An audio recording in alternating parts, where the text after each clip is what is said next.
What'd you learn? Or if you really knew a lot about the Bulls, what did you forget? Right? Like, to those of us who do this for a living and have done this for a living for over 15 years, I will grant you, in 97, I was a sophomore at Oklahoma State trying to get ready for my first season with the Cowboys. So I can't quote chapter and verse as to everything that happened, but I knew that Jerry Krause, his nickname, which has not yet been brought up, was Crumbs Krause because he always had crumbs on his shirt from things he ate. They made fun of the fact he was short, he was fat, and, you know, if you had forgotten, maybe you're, oh yeah, but most of us were like, yeah, there was an antagonistic relationship there. Jordan, of course, I had forgotten that Jordan did go third person quite often late in his career. I had known most of the story of his upbringing. The fact that his dad favored Larry, the fact that the growth spurt really changed him, the fact that he was cut from the varsity, very important to point out. He did not play basketball his sophomore year. He just didn't play varsity basketball his sophomore year. I knew that he hit the game-winning shot against Georgetown. Omitted was Freddie Brown throwing the ball to North Carolina, to James Worthy on the very next play. I thought that was a very smart omission. Let's not make it about Freddie Brown with the all-time bonehead play, throwing it to the wrong team. But there were some other curious omissions. But so far through 2 episodes, and it should be pointed out that I have been told from people in the know that these were 2 of the, if not the weakest episodes. Although the director was on Dan Patrick last week, and he said several of the episodes are not yet completed. So I'm not sure exactly how that information was come to, but I've been told from a bunch of different people that they've seen most of it, and 2 especially was the weakest of the episodes, and 2 was a lot about Scottie Pippen.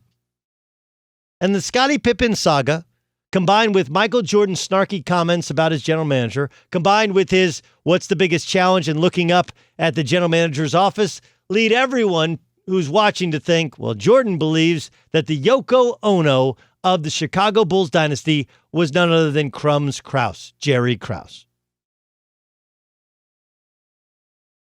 What's fascinating about it to me is while there is some accountability from Scottie Pippen, there's not a lot, right? What has not been mentioned yet is that Scottie Pippen, during the 1994 Eastern Conference Finals, wanted out of the game because, remember, Jordan wasn't playing. He was playing baseball. They're playing the New York Knicks at home, and Phil Jackson drew up a play for Tony Kukoc. He said, I want out, and Phil Jackson took him out, kept him out, and the relationship was strained, whether from that point forward or previous to that point.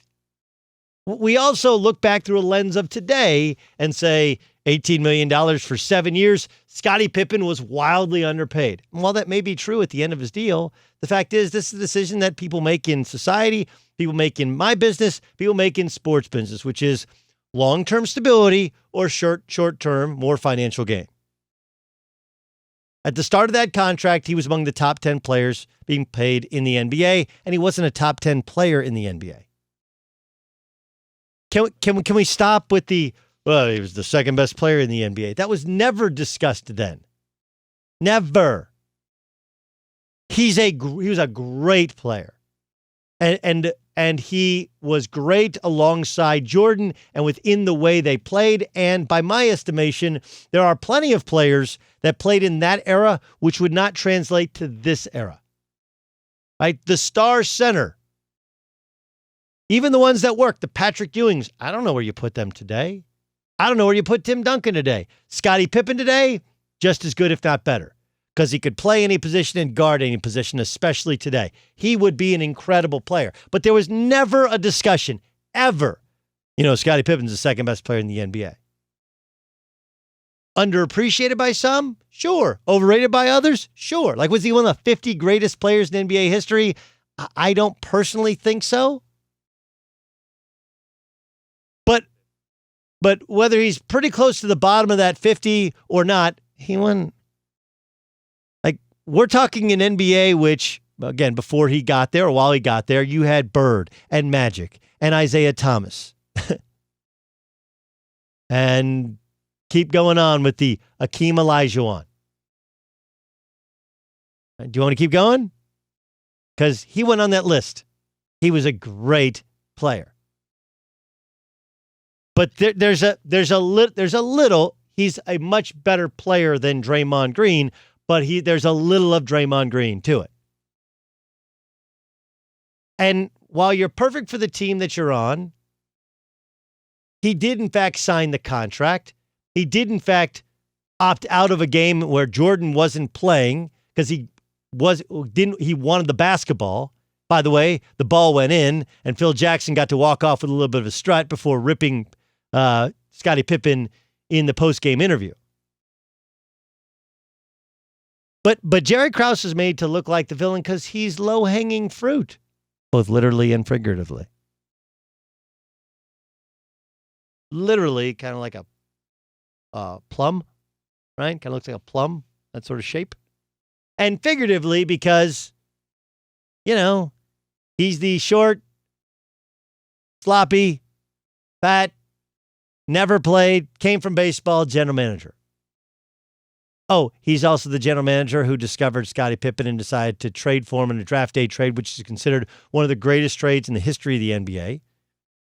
He didn't technically discover Phil Jackson. Phil Jackson was a well-respected coach who coached the Albany Patroons to 2 CBA titles before becoming an assistant with the Bulls. But it was, in fact, Jerry Krause who hired Phil Jackson, and they had Tex Winter run the offense, and that's one of the things that changed basketball. But they had a good time at his expense, but between, the Horace Grant deal, look, I'm not telling you Jerry Krause was perfect, and it's pretty obvious his people skills were off, and telling Phil Jackson and telling the media it was his last season before the season was ever even played is bizarre in retrospect. It should be pointed out that Phil's no angel. Phil ran Jerry West out of the Lakers organization. Jerry West. So while we look back, and to many of you, you're like, I didn't know it was this dysfunctional. I honestly didn't know that Pip had waited all offseason and then basically told the team to go F themselves and had surgery right before the year. Right? Like, who does that? And then complains about not getting paid? Again, if you look back and you look at how much he's made in comparison to now, you go, it's a joke, or in comparison to what he was being made. But then when you look back through an honest lens, the initial stage of the contract, he was well compensated. It was a longer deal that he knew, and Jerry Reinsdorf, and no one jumped up and said that's not true, said, don't sign this thing. And oh yeah, by the way, if you sign it, don't come back and ask for more money. And it was Pip who did quit on the team against the Knicks. And it was Pip who, could have shown goodwill and got the surgery done after winning a championship number 5 against the Utah Jazz. He chose not to. And you got to be very careful when you say F you to your boss, because you know what your boss might say? F you right back. This is, I knew this would happen. I said it would happen, and it's going to happen like the Tiger King, in that there were people that actually went to a White House press briefing during quarantine because of the coronavirus. There's a guy who asked the president, have you considered pardoning Joe Exotic? That actually happened. Joe Exotic, who is by all estimation a bad human being, right? A bad human being. It was a movement and petition signed to get him exonerated with no actual facts, just because we're locked in, we're watching a documentary. So Jordan promoting it, it's a Jordan documentary. Of course, Jordan's going to be even more popular than he's ever been. And there is some confirmation bias. If you thought Jordan was the GOAT before, you're obviously not getting talked out of it now. If you thought that the competition was weak and that LeBron is better, you're not getting talked out of it now watching those old tapes. But similar to the Tiger King, sometimes you look around for the good guy, And the good guy doesn't exist. I mean, maybe it's Steve Kerr. You know? Maybe you feel some sympathy for some of those other players. Tony Kukoc hasn't even been mentioned. Wasn't his fault. You know, Tim Floyd became the coach. They did fail, but they had no player. I don't know who the good, but the more you search around, you're like, well, maybe Jordan's the good guy. Maybe. But Jordan clearly antagonized Jerry Krause. Clearly could have let it go. It wasn't like he was helping make it kumbaya.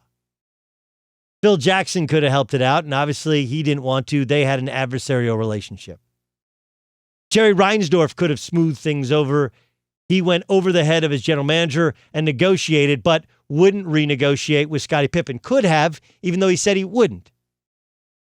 And though Scottie Pippen looks like he's being underpaid, he knew full well what the contract said, and he offered no goodwill by holding out and not getting surgery until right before the season. There is a little Tiger King in it, in that the more you search for the good guy, the less he appears to be obvious.